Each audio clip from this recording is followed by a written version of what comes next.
আসসালামু আলাইকুম ভিউয়ার্স। তো আলহামদুলিল্লাহ আজকে আমাদের মুরগির বয়স 23 দিন। তো আজকে আমরা সবচেয়ে বড় প্রবলেম যেটা ফেস করতেছি এটা হলো আমাদের মুরগির শরীরটা খুবই ঠান্ডা। এই দেখেন মুরগি সবগুলো এখানে মানে আঁটো হয়ে রয়েছে এবং যেখানে আছে সবগুলো আঁটো হয়ে রয়েছে। মুরগির কিন্তু শরীর আমরা কিছুতেই গরম করতে পারতেছি না। আর এদিকে 2-4টা মুরগি আছে, এরা খাইতেছে, খাইলেও তারপরে কিন্তু সবগুলো মুরগি এখানে জড়া হয়ে রয়েছে, বেশিরভাগ মুরগি। কারণ এখানে কিন্তু 600 পিস মুরগি আছে। আপনাকে যদি দেখে মনে হইতেছে এখানে 600 পিস মুরগি আছে। আর মুরগিগুলা শীতের কারণে মাথাটার ভিতরে ঢুকায় রাখছে। তো আমি চিন্তা করতেছি আগামীকালকে আমরা এই পাশ দিয়ে আরো 200 ওয়াট লাইট দিয়ে দিব, যে এরকম ভাবে, ঠিক এরকম ভাবে এই পাশ দিয়ে আরো 200 ওয়াট লাইট দেওয়ার চেষ্টা করবো ইনশাল্লাহ। তা না হলে কিন্তু এই এত কনকনে শীতের ভিতরে আমরা মুরগিগুলাকে সুস্থ রাখতে পারবো না বা বাঁচায় রাখতে পারবো না। কারণ আপনারা দেখতেই পাচ্ছেন এই ভয়াবহ শীতে আমাদের মুরগির বয়স কিন্তু 23 দিন, তারপরে মুরগির কি ভয়াবহ অবস্থা। তো এইটারে মুরগি শেষ করে ফেলতেছে। তো তারপরে দেখতেছেন মুরগির কি ভয়াবহ অবস্থা। তো এই দেখেন আমি এখান থেকে একটু লাড়া দিই, দেখেন কতগুলা মুরগি বাইরে হয়, একটু আপনারা লক্ষ্য করে। সর্বনাশ, দোলাউড়ায় শেষ করে লাইছে। তো দেখতে পারলেন যে শুধু এই কর্নারটায় কতগুলা মুরগি ছিল। তো এটা আপনাদের দেখানোর জন্যই কিন্তু আমি মুরগিগুলা কিরকমভাবে লাড়া দিলাম। তো আরেকটা বিষয় যেটা, এটা হলো আমরা কিন্তু পুরো ঘরটাই খুলে রাখছি। এখন খুলে রাখার পরেও কিন্তু মুরগিগুলাকে মোটামুটি হিট করে তুলতে পারতাছি না, যার ফলে মুরগিগুলা কিন্তু আমাদের অসুস্থ হয়ে যাওয়ার সম্ভাবনাটা কিন্তু অনেক বেশি বাইরে যাইতেছে। আর এত ঠান্ডার কারণে কিন্তু মুরগিগুলো ঠান্ডা লেগে গেলে কিন্তু আমরা বড় বিপদে পড়ে যাবো। এর কারণটা হইতেছে, মুরগির যদি একবার ঠান্ডা লাগে যায় তাহলে এই ঠান্ডা থেকে আমরা কি সমস্যা হতে পারে আমি আপনাদের বলে দেই। মুরগির যদি একবার ঠান্ডা লাগিয়ে যায়, এই ঠান্ডা থেকে আপনার মুরগির সর্বপ্রথম যে সমস্যাটা হবে এটা হলো আপনার মুরগির গ্রোথ আসবে না, ওয়েট লস হবে এবং আপনার মুরগিগুলা ঠান্ডার কারণে যেগুলা যতটুকু বড় হয়েছে এই বড় থেকে আরও ছোট হইতে থাকবে ধীরে ধীরে এরা। তো আমরা কিন্তু দেখতে পাচ্ছেন খামারের সবগুলা পর্দা টোটালি লাগাই রাখছি, 200 ওয়াট লাইট জ্বালাই রাখছি, দুই পাশে 2টা সাদা লাইট জ্বালাই রাখছি। তারপরেও বিন্দুমাত্র হিট হইতেছে না আমাদের মুরগির ঘরটা। এর কারণটাই হইতেছে মূলত ঠান্ডা, অতিরিক্ত ঠান্ডার কারণে কিন্তু এরকমটা হইতেছে।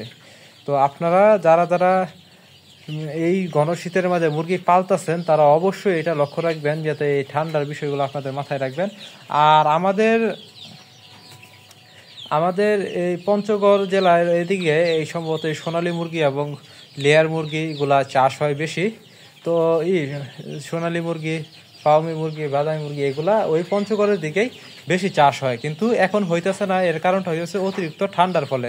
অতিরিক্ত ঠান্ডা কি জিনিস এটা আশা করি আপনারা অবশ্যই বুঝতে পারতেছেন, যে ঠান্ডার জন্য ওরা এখন মুরগি পালন করাই বন্ধ রাখছে, যার ফলে কিন্তু এর প্রভাবটা পড়ছে আমাদের এই দিকেও। এর কারণটা হইতেছে এখন কিন্তু বাচ্চার দাম তুলনামূলকভাবে অনেকটাই কমে গেছে। সোনালী হাইব্রিডের বাচ্চার দামও কমছে, সোনালীর বাচ্চার দাম কমছে, কক মুরগির বাচ্চার দাম কমছে, লেয়ার মুরগির বাচ্চার দাম কমছে। তো বিভিন্ন মুরগির বাচ্চার দাম কমছে, কিন্তু ব্রয়লারের বাজারটা আমরা এখনো খোঁজ খবর নেই নাই যে এটা কমছে কিনা। তো ব্রয়লারটাও কমছে। এর কারণটা হইতেছে ওইদিকে যে মুরগি চাষ করা বন্ধ হয়েছে, মানে কোম্পানিগুলো যে ওইদিকে মুরগিগুলা সেল করতো ওই মুরগিগুলা এখন এইদিকে সেল করতেছে। কোম্পানি তো প্রোডাকশন বন্ধ রাখতেছে না, কোম্পানির প্রোডাকশন মনে করেন রানিং আপনার চলতেই আছে। যার ফলে মোটামুটি সিন্ডিকেটটা আপনাদের ধারণা দিতে পারলাম যে এখন বাচ্চার রেটটা কিসের জন্য কম। তো আমাদের এদিকেও কিন্তু ঠান্ডা পড়ে, তবে আমাদের এদিকে যা ঠান্ডা পড়ে এর দ্বিগুণ কিন্তু ঠান্ডা পড়ে আপনার পঞ্চগড় ওই দিকে, তো উত্তরবঙ্গের দিকে আরো বেশি ঠান্ডা পড়ে। তো এই জন্যই আপনারা অবশ্যই এই ঠান্ডার মাঝে মুরগিগুলা খুব সাবধানের সহিত পালন করবেন। কারণ আমাদের এই খামারটা হলো ছাদের উপর, আমাদের ওই উপর দিয়ে যে হালকা হালকা ফাঁকা আছে এগুলা দিয়ে বাতাস এসে আমাদের এই রুমটা কিন্তু একদম টোটালি ঠান্ডা হয়ে যায়, যার ফলে কিন্তু আমরা খুবই বিপদে আছি। তো এখন যদি কেউ বাচ্চা নিয়ে এরকম ঠান্ডার মাঝে ব্রিডিং অবস্থায় পড়েন তাহলে আপনারা অবশ্যই বিপদে পড়ে যাবেন। তো আপনারা অবশ্যই খেয়াল রাখবেন যে এটা কি হয়েছে।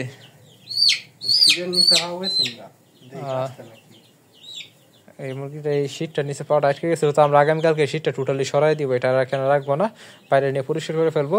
তো এটার কাজ এখন শেষ। তো এখন সবগুলো মুরগি আমাদের এইভাবেই থাকবো। তো আমি যে বিষয়টা কথা বলতেছিলাম এটা হলো আপনার এই শীতের মাঝে যখন মুরগি পালন করবেন অবশ্যই আপনারা খুব সাবধানের সহিত মুরগি পালন করবেন, কারণ এই শীতে কিন্তু মুরগি ঠান্ডা লেগে গেলে ভীষণ ঝামেলা। এই দেখেন আমার মুরগিগুলোর অবস্থা, লাইটের নিচে যায় এরা মাথা ঢুকায় এরকম ভাবে দাঁড়ায় রয়েছে। তো দেখে তো বুঝতেই পারতেছেন যে মুরগিগুলোর কি হাল হাকিকত। তো আজকে আমাদের মুরগির বয়স 23 দিনে মুরগির এই অবস্থা। তো আলহামদুলিল্লাহ আজকে এই ভিডিও এই পর্যন্তই। সকলে ভালো থাকবেন, সুস্থ থাকবেন এবং আমাদের জন্য দোয়া করবেন। আসসালামু আলাইকুম।